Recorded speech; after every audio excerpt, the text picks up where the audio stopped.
Hello and welcome, everybody. We're interrupting the normal course of programming to bring you the latest from the negotiations taking place in the Swiss city of Geneva between Iran and the P5+1. We're joined by our correspondent, Homa Lezgi, who's live at the venue of the talks. Homa, welcome to the program.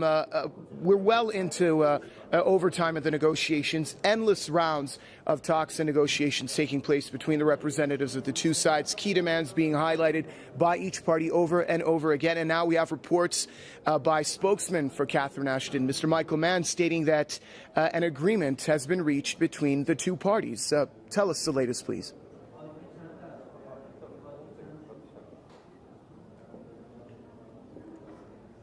Yes, Bardi, it's not just Michael Mann saying this. This is official news now. We're hearing the Iranian foreign minister making this announcement, Mr. Araghchi, the chief negotiator, making this announcement. Even in his tweet, Mr. Araghchi used the expression of a white smoke, saying that finally we saw the white smoke.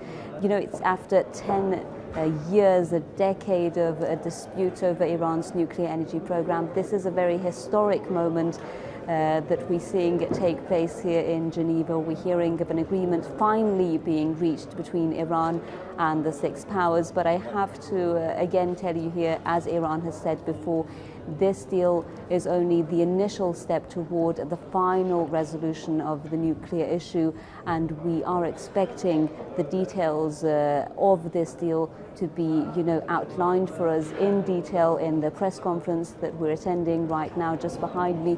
Preparations are being made for a press conference. We're expecting Mr. Zarif, Catherine Ashton, the EU High Representative, and US Secretary of State John Kerry to take part in this press conference and tell us all about the agreement, what kind of guarantees the West has given to Iran, and what kind of promises Iran has given to the E3+3. There was a lot of speculation about the enrichment issue, Iran saying that it wants enrichment and its rights to enrichment to be recognized in written form in a draft deal.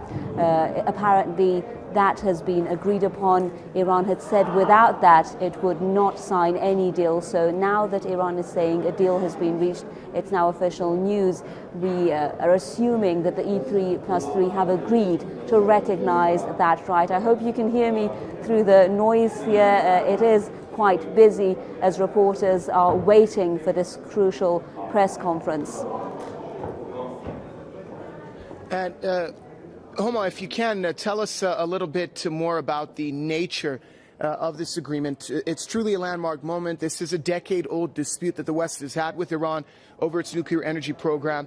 Describe for us the nature of the deal and actually when this interim deal, as you did mention, will be signed.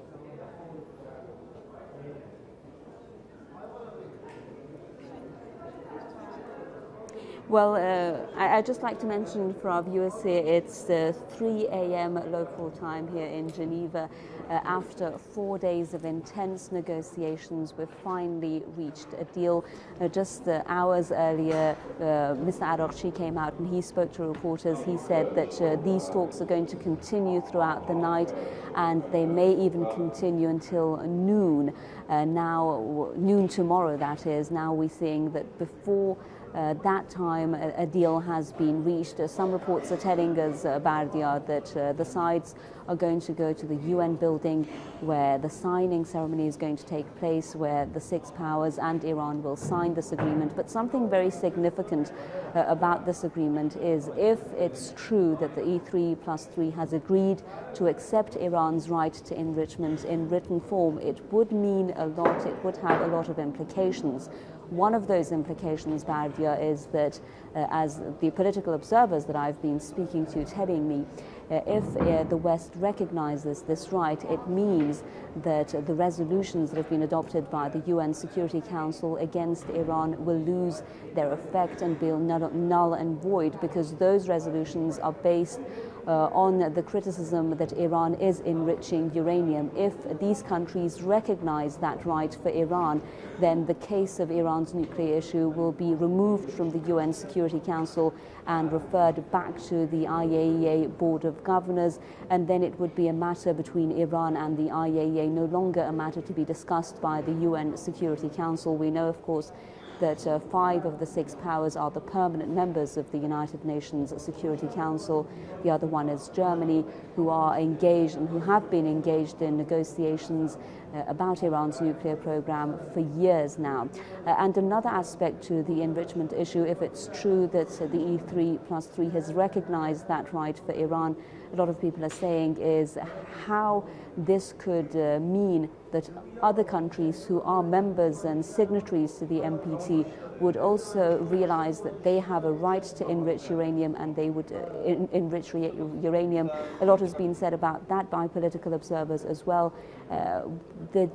Concerning the deal and how it would look like, we are waiting for the details right here, and I'm sure that our viewers will be familiar with the content of the deal and how it would look like. But just before this announcement is made, we have been told, of course unofficially, not confirmed, that Iran would agree to reduce the level of its enrichment from the 20%. It would stop enriching uranium to the 20% level, but it would continue to enrich uranium in Iran to a lower extent.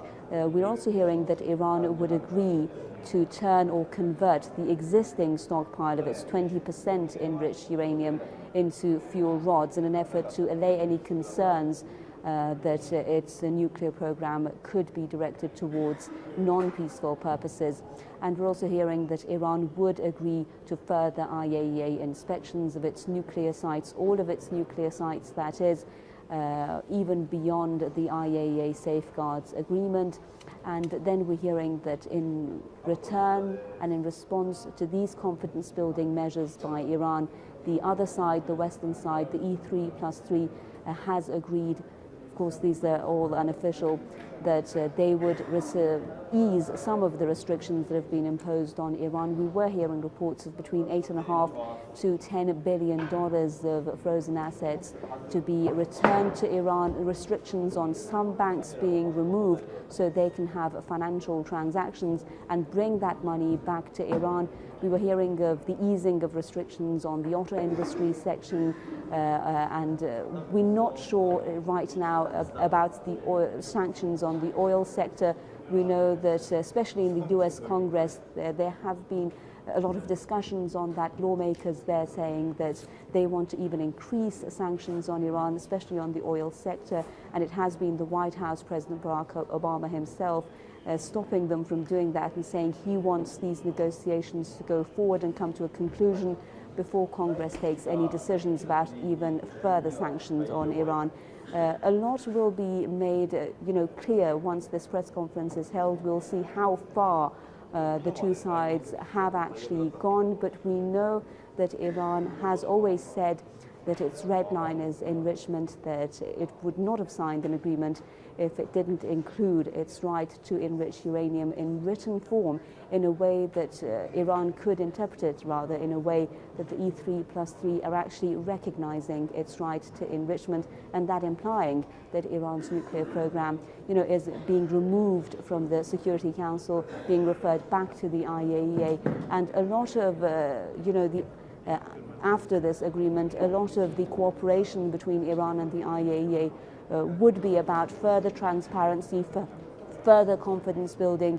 As part of that agreement, we're hearing Iran is also guaranteeing and promising that it will continue its constructive cooperation with the International Atomic Energy Agency. Another issue that was in these deals and was spoken about was the Arak heavy water production plant, or the Arak heavy water reactor. We know that this nuclear site has two aspects to it. One is the heavy water production, and one is the research reactor. The research reactor, Iran